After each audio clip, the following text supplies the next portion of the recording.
Well, I got home tonight and been busy. If you can see in here, get a flashlight. That spring used to be red. That is my original shock, but that spring used to be red. The original one was extremely soft. So, this is the one that comes factory. And you can see it's the same basic coil all the way from top to bottom. I bought this one, and if you look at it, you can see it's closer together right here, and then as it goes down, they spread further apart, so it's a progressive spring. When I changed and put the lowered it, so I lowered this, and then I put that lowering link on it, my tag was getting hit. So you can see it was kind of pointed down here. Somebody had put a tail tidy on this thing, which I wish they wouldn't have. I wish they'd have just left it stock, but they didn't. So I just realized that was in front of my brake light. Basically, when I put this tire on, this tire is quite a bit bigger around than the tire that I had on it. It would just bang, bang, hit that. And then my idea, so originally the whole point of all this was to make it a little bit lower so I could reach it a little bit better, so it was a little bit more approachable, especially when I was in the woods. And when I first got it, I was basically tiptoeing it. And then when I put those tires on it, it made me tiptoe it even more, so I was just barely reaching the ground. But because what would happen is as soon as I sat down on the seat, it would go down like 60% of its travel. So changed the link out, put a different spring on it, lowered the front, I was able to sit on it, and boom, it popped right down. The problem is it bottomed out. I was using practically all the travel, so if I was riding down the highway or riding down even my gravel road and just barely hit a bump, it would dunk and it would tear my tag up. So then I put this on. I bought a spring compressor kit, compressed the springs, took it all apart, put the spring on it.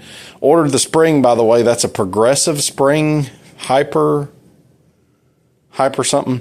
I ordered it off of eBay, came from the UK, and I had it in less than a week, which really surprised me. It was like 4 days, and it showed up at my work. So I got it today, stuck it right on, put it in place, and then I assumed because of the leverage of the link that I would have, that I might actually have, it was supposed to stiffen it up, but considering how horrible the other spring was with that link on it because it puts more leverage on your suspension, I was like, I'm going to take all the preload out of this thing. So I did. And then basically what ended up happening is now I'm tiptoeing it again. Basically right back to where I started. So yay, I'm going to take all the preload out of it that I put in it, and hopefully that will fix that issue. I also been working on my old truck here. The bushings in the door were basically totally shot, and when you shut the door, oh, look at that. Oh, it shuts like a dream. Look at that. Beautiful. So I fixed that side. They only had one pack, so I've got to go find another pack tomorrow for that side. And then I put this radio in my truck. So this was the best place I could find to put it. Mounted it here, comes up to here, and my gear shifter, first gear, third, which is the closest to it, and then fifth. What's kind of nice is a lot of times I'll rest my hand here anyway, and basically I can sit here and work this thing very, very easily. So, works, really well.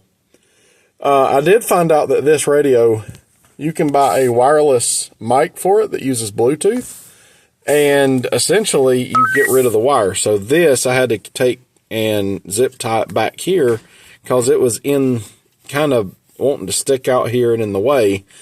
I might buy one of those Bluetooth mics and then just do away with this one entirely, and it would just be mounted here. I'm not sure yet.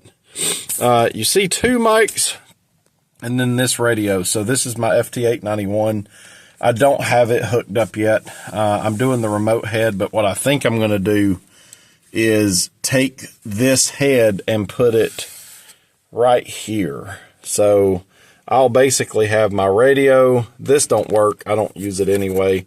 Probably going to take that out at some point and do away with it and either put a hole there for something or find an actual radio that will replace it. And then right here, so I'll basically have all my communication right here. So this is the remote mount thing kit for that one.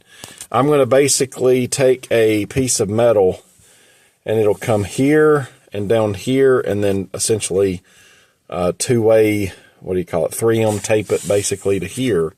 It will give me a place for these to mount a little better. And then it will give me a place up here for me to put a 1/4-inch screw into the back of this, and it'll hold it right here. So either it's going to drop down slightly or it's going to pick up slightly. I don't know which yet. So I'm going to do that. And this thing's had no way of charging anything since I bought it, or since my dad gave it to me, actually. So I put me a little USB charging deal there. This is the best place I could find to put it. And I ran, where's my light? I ran this under here. So I've got Anderson power pole connections that feed everything. So I've got a good thick cable that feeds this, and then it feeds everything else. It's going to feed all of my radios. Now, I realize that it should only feed one, but I'm only going to be using one radio at a time. So it's not like I'm going to sit here and have conversations on 2-meter and 40-meter. So my plan right now, I've got this little dinky mag mount, and I'm going to paint this pretty soon too. This needs to be painted bad. Let me turn this off. Turn that off. So, oh, so nice. That thing, you'd have to beat it to get it to open. So that's awesome. It actually put it right. But the idea is I'm going to have my 2-meter here, and then I've got an ATAS, ATAS, whatever you want to call it, 120. One of those high frequency deals that I think there's a bolt right here. I can put it here. Everything I've seen, you don't want to put it right next to that one.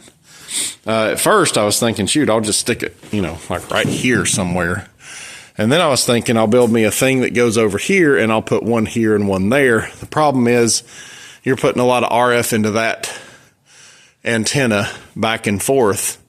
So I need to separate those some. So either I'm going to put the high frequency antenna back here on the bed somewhere, which I don't really want to do, or my plan was to put it here so it will ride in on this corner of my truck. I'm going to build me a bracket that goes here. There's a body bolt that goes in here, so I'm going to build me a pretty decent sized bracket that comes out and then comes over to here with a hole, and then it'll screw in and it'll just sort of be slightly offset. You'll still be able to open the hood and do all that. You can screw it out when you don't want it. Work like a dream. So that's I think this is where I'm going to put it. That gets it away from that antenna and gives me a much better setup in my truck. So the idea is this is going to be my backup high frequency / mobile I've already paid for it. I may as well use it. So this is going to be my high frequency as I'm riding. And what I like about where I've got everything is when I'm in the truck, it's all easily within arm's reach. I can grab everything. I can tune everything. I can do whatever I want. If I'm on a long trip or whatever, I can sit here and do radio riding up and down the road with that ATAS antenna. So I'm hoping it'll do 60 meter. And I thought about extending the whip a little bit so it will do 60 meter. And maybe even 80, but I doubt it. Because the thing is, that's a high frequency radio. It will not do 2 meter, 70 centimeter. The ATAS 120 will do 2 meter all the way up to 40 meter. Well, I can't do 2 meter anyway, so its shortest section is really kind of useless. So if I extend the actual whip or maybe put an extra loading coil at the base of it or at the top of it or something like that where it electronically extends it, then that gives me possibly more coverage on 40 and possibly 60 and maybe even 80 meter on that antenna. That'll work automatically with that thing. So, but yeah, I got a lot done tonight. I got all that wired up. Mostly got that radio installed, got that radio completely installed, got my 12 volts run to it. Now, right now, I've got my 12 volts run to my battery, but what I'm going to eventually do is install a secondary battery on this end. Right now, my other battery's over there. Put a second battery over here. So I'm going to build me a battery tray that bolts in over here for a second battery that will feed all of that. And then I'm going to set up a relay to where when I turn on the motor, it clips in and connects that battery to this battery to charge it.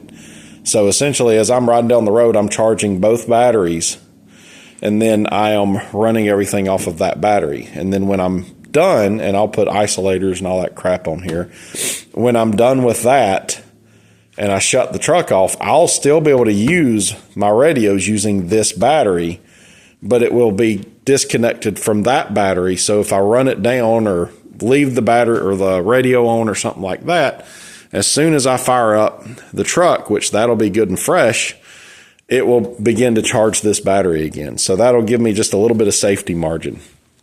My idea behind this truck is this is going to eventually be my camper puller.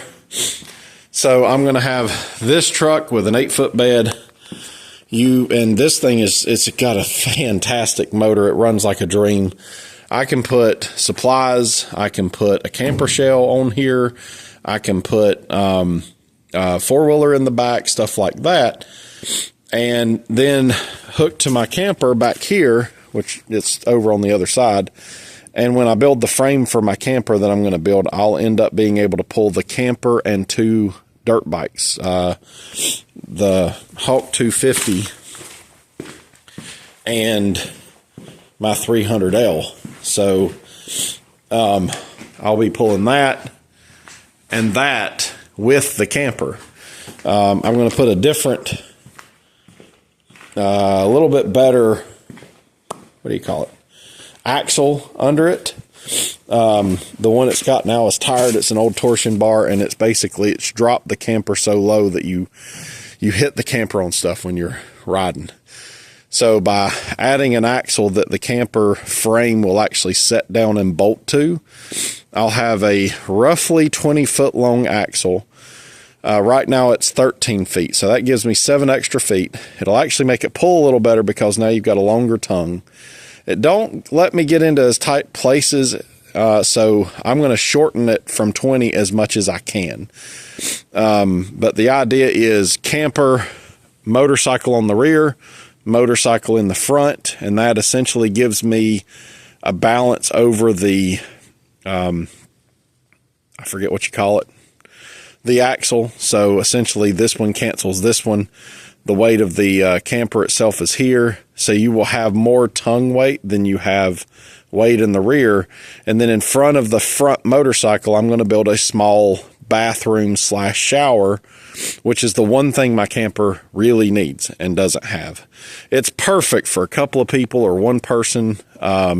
It'll sleep me and 2 of my kids.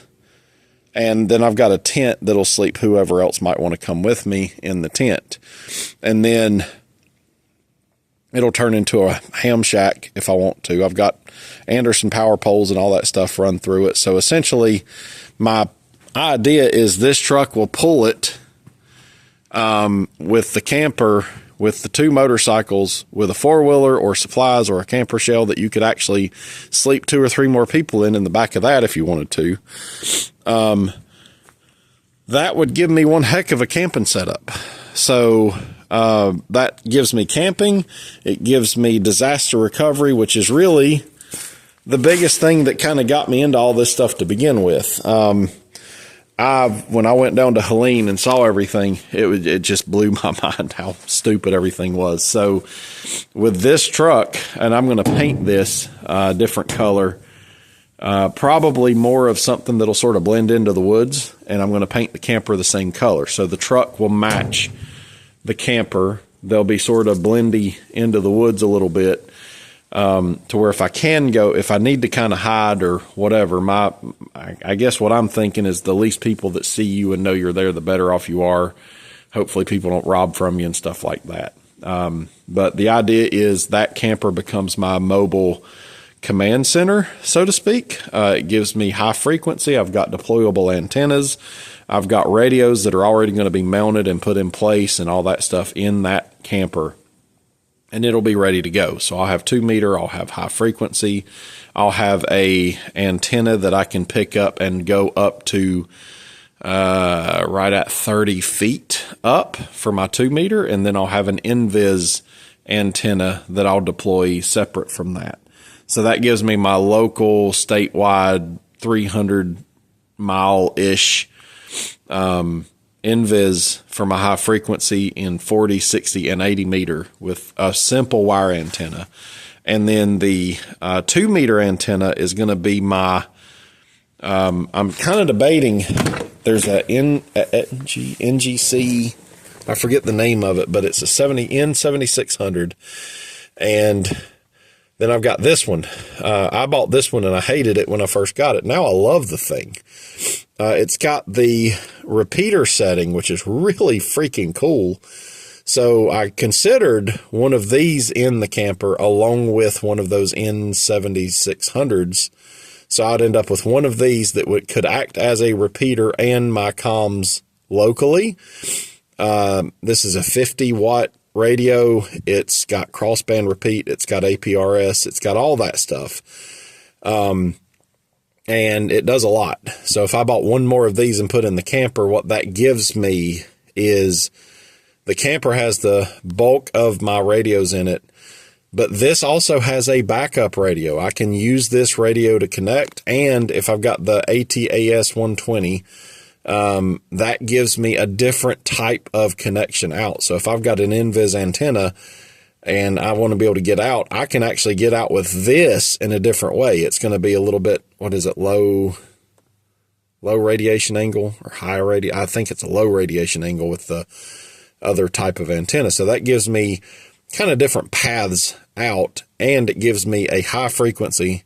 Sorry, this is the one. This is the high frequency radio. It gives me a high frequency backup and a 2-meter backup. And I can take this truck and drive it somewhere, or someone else can take it and drive it somewhere a little farther away. And this one can probably access my camper from farther away than the HTs can. And also with this one and the repeater, it gives the HTs more range if they're around the truck.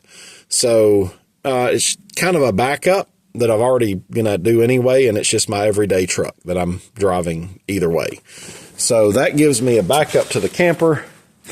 along with other things, and the truck gives me other options, and then I've got the motorcycles that I can take with me, so that gives us scouting.